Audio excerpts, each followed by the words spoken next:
Can you believe it's been 30 years since this film came out? Yep. What happens when two youngsters find a mysterious board game that unleashes some real intensifying things like animals and plants and what have you that could really wreak havoc in a bit of a small town or something like that? Well, that's easy. You got this film right here. Here's my re-review of Jumanji. Big D's Entertainment Rankings and Reviews.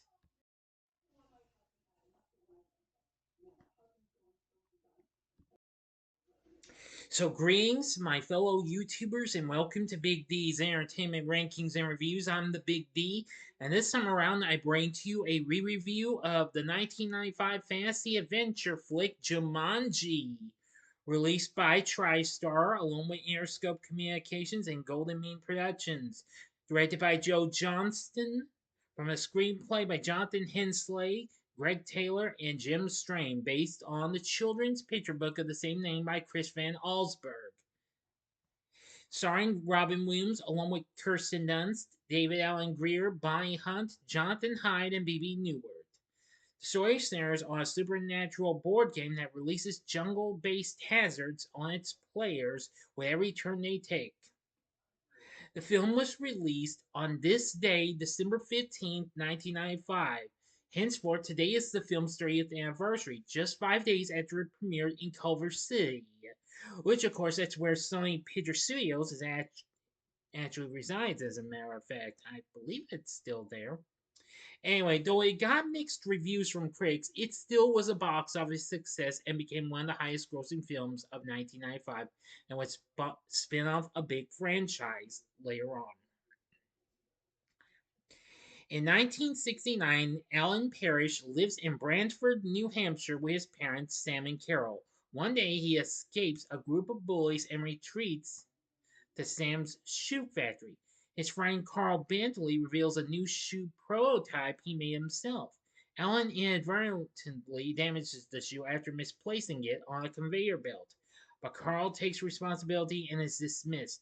After bullies accost him and steal his bicycle, Alan follows the sound of tribal drum beats to a construction site.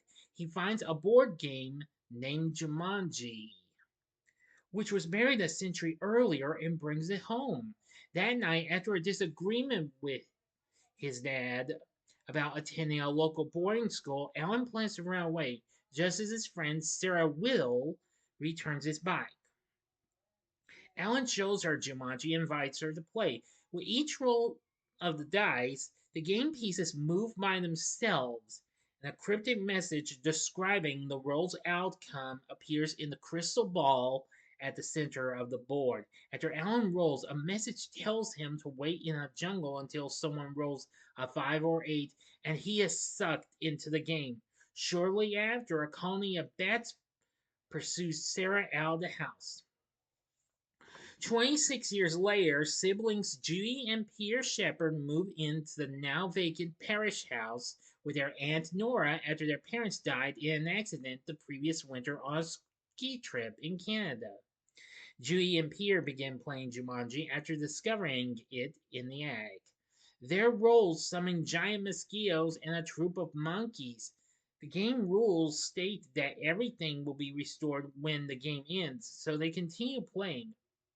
Peter rolls a 5, releasing a lion and an adult version of Alan. While making his way out, Alan encounters Carl, now working as a police officer. At the abandoned shoe factory, Alan, Judy, and Peter discover that Sam abandoned the shoemaking business to search for his son after his disappearance until his 1991 death. Eventually, the factory's closure sent Brantford into economic decline. Realizing that they need Sarah to finish the game, the three locate her, now haunted by both Jumanji and Alan's disappearance, and persuade her to join them. Sarah and Alan soon take their next turns, with the latter's releasing a big game hunter named Van Pelt, whom he first met in the game's inner world. The next roll summons a stampeding herd of various animals, including several pelicans, one of which steals the game. Peter retrieves it, but Carl arrests Alan. As the stampede wreaks havoc in town, Van Pelt steals the game. Yes. Now I shall go to the final act and ending. As always, you know the procedure. You have 5 seconds to stop this video at once. Go to the description box below and fast forward to the time below. If you've seen this movie already, please continue.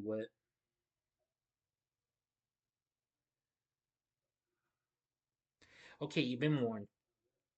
Pierre, Sarah, and Dewey follow Van Pelt to a nearby discount store and battle him to reclaim the game. While Alan is released after revealing his identity to Carl, returning to the mansion, the quartet release one calamity after another until Alan manages to win the game, resetting the time to when he and Sarah started playing. Alan reconciles with his dad, Sam, who assures him that he does not have to attend boarding school. Alan also admits his responsibility for damaging the shoe, ensuring Carl's rehiring. Alan and Sarah, remembering everything, throw Jumanji into a river and share a kiss. In an alternate future, Alan and Sarah, now married, are expecting their first child. Alan's parents are still alive, and Alan is successfully running the family business, keeping the town of Brantford safe and as prosperous as ever. And Carl is a trusted employee slash family confidante, or something like that, confidante. Anyway, Alan and Sarah meet Judy, Peter, and their parents, Jim and Martha, for the first time during a Christmas party. Alan and Sarah offers a job to Jim in the marketing department after convincing them to cancel their ski trip to avert their debts. Meanwhile, on a beach, Jumanji is seen lying partially buried in the sand. Two French-speaking girls hear the drum beats from the game as they walk towards it. End of story. So what did I think of Jumanji? Now I've seen this many times and what have you. It's a good movie and I really liked it. Now I've never read the book though, but I actually did see that the book before on reviewing episode of PBS's hit Reading Rainbow. And I've got to say, it looks pretty good. It's a shame I missed out on that. I know that would have been a pretty cool book to check out. But anyway, Jumanji was exceptionally amazing and incredible. The film was a big success for TriStar, going on to make $262 million worldwide on its $65 million budget, going on to become the 10th highest grossing film of 1995. In the following year, in 1996, the film spun off an animated series which ran on the UPN network for its first 2 seasons and then syndication for the rest of its run. And it actually ended decently, unlike most tunes. And later in 2005, 6 years after that, it was followed by a spin off film, Zathura, a space adventure. And then 12 years later, we got a pair of standalone sequels, Jumanji Welcome to the Jungle in 2017, and then Jumanji The Next Level in 2019, 2 years later. There is currently a follow up to those two films in the works, which will be out next December. So I'll be ready for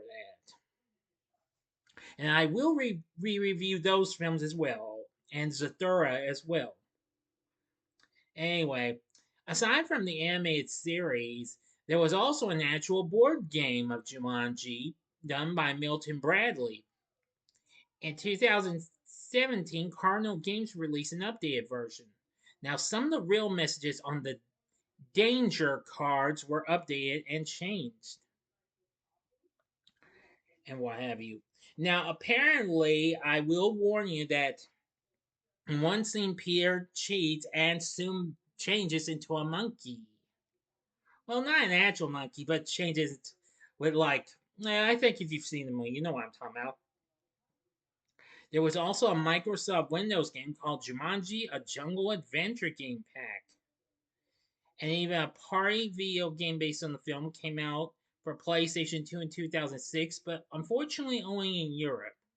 There would even be a theme ride at Gardaland, Italy a few years back, and lots more what have you. So From what I know of, I gotta say this was absolutely very good and what have you.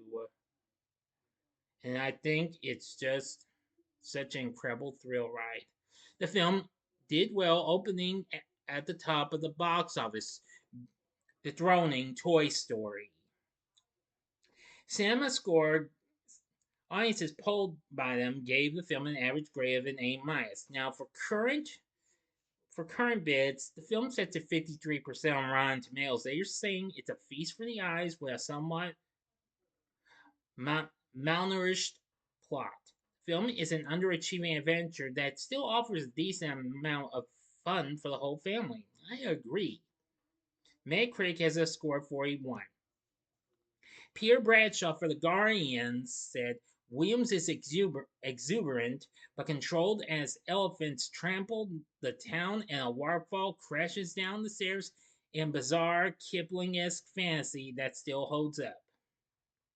Kim Newman of Empire Magazine said it's rampant fun while you're seeing through it, especially if you're under 13, but there's really not that much to keep you sucked in beyond the credits.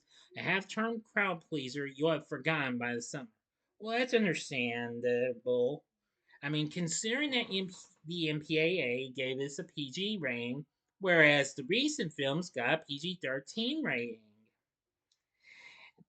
Author Van Allsburg also approved of the film, despite changes from the book and the screenplay not being as idiosyncratic and peculiar as his original story, declaring that the film is faithful in reproducing the chaos level that comes with having a jungle animal in the house. It's a good movie. I'm glad he agreed with that. From what I know of, Jumanji's exceptionally very good, and I really did enjoy this. This was another big hit of a family film that Robin Williams had done with TriStar after he had recently done Hook for the studio 4 years prior.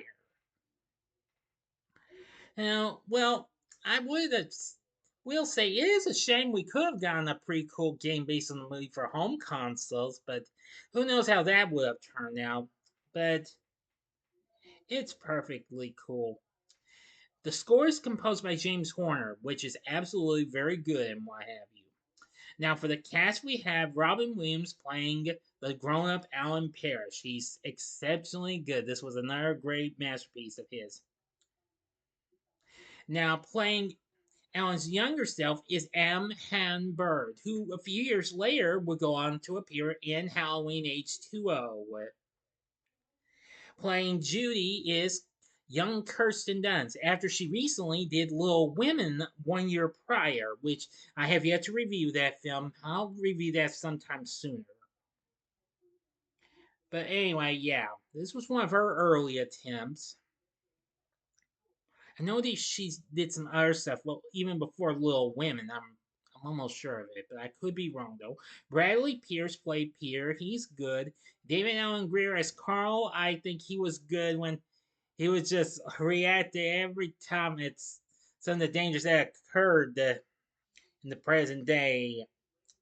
Bonnie Hunt played the grown-up Sarah Whittle, who was exceptionally really good, while the young version of her was done by Laura Bell Bundy, long before she even had a really good catchy kiss off of a country song years later in Giddy On Up, which, believe me, love that song by the way.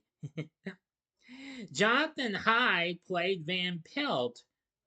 And of course, a year prior, he was recently Cadbury in Richie Rich with Macaulay Culkin. And of course, he's also Sam Parrish, Alan's father. And finally, we have Bebe Neuwirth playing Nora Shepherd. I've got to say, she's good as well. Very, very good. Whew. We also have, in the 1969 portrait, we have Patricia Clarkson as Alan's mother, Carol. Malcolm Stewart and Annabelle Kershaw in the 95 portion played Judy's parents, Jim and Martha. And there's lots of others. So anyway, with everything said, Jumanji is definitely a fun film. I think the story's not too bad, but its direction's really good. It's got a great score from James Horner and has lots of great cast and great characters. Now, of course, one other thing was this was directed by Joe Johnston, who had recently directed films like Honey, I Shrunk the Kids and The Rocketeer. And of course, just after this was done, after he had directed live action sequences for The Page Master the previous year. He later went on to direct October Sky, Jurassic Park 3, Hidalgo, the the Wolfman from 2010, and Captain America: The First Avenger. Oh yeah, and well, he was also director of reshoots and oversaw post production for The Nutcracker and The Four Realms as well. So anyway, so you gotta give this guy credit for directing this great film. Another fun thing is one of the co-writers of the screenplay is Jonathan Hensley, who later went on to direct The Punisher with Thomas Jane and John Travolta years later. Yeah. So when everything's said, Jumanji's awesome. Would I recommend it? I would definitely say yes. Go for it. You won't be disappointed by it.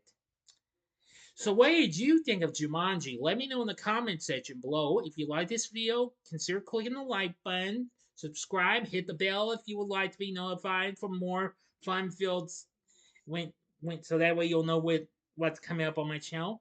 And be a part of the Big D Nation. Continue to help support my channel, and you know the rest. And again, I'm not too far away from 1,100 subscribers. Keep up the good work. Join me next time when I bring to you a spoiler-free review of Wake Up Dead Man, a Knives Out mystery. And one more announcement.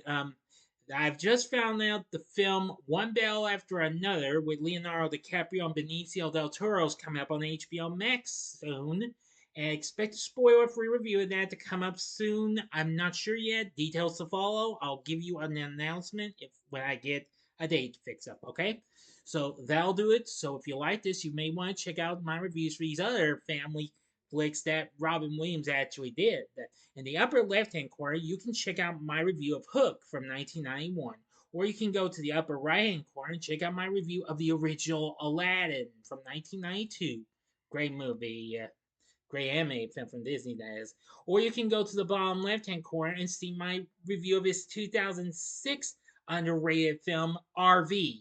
And the bottom right hand corner is the button you can click to subscribe. If you like rankings and reviews on movies, TV, music, video games, etc., then I'm your guy. Thanks for watching. Until next time, I'm the Big D saying, see ya.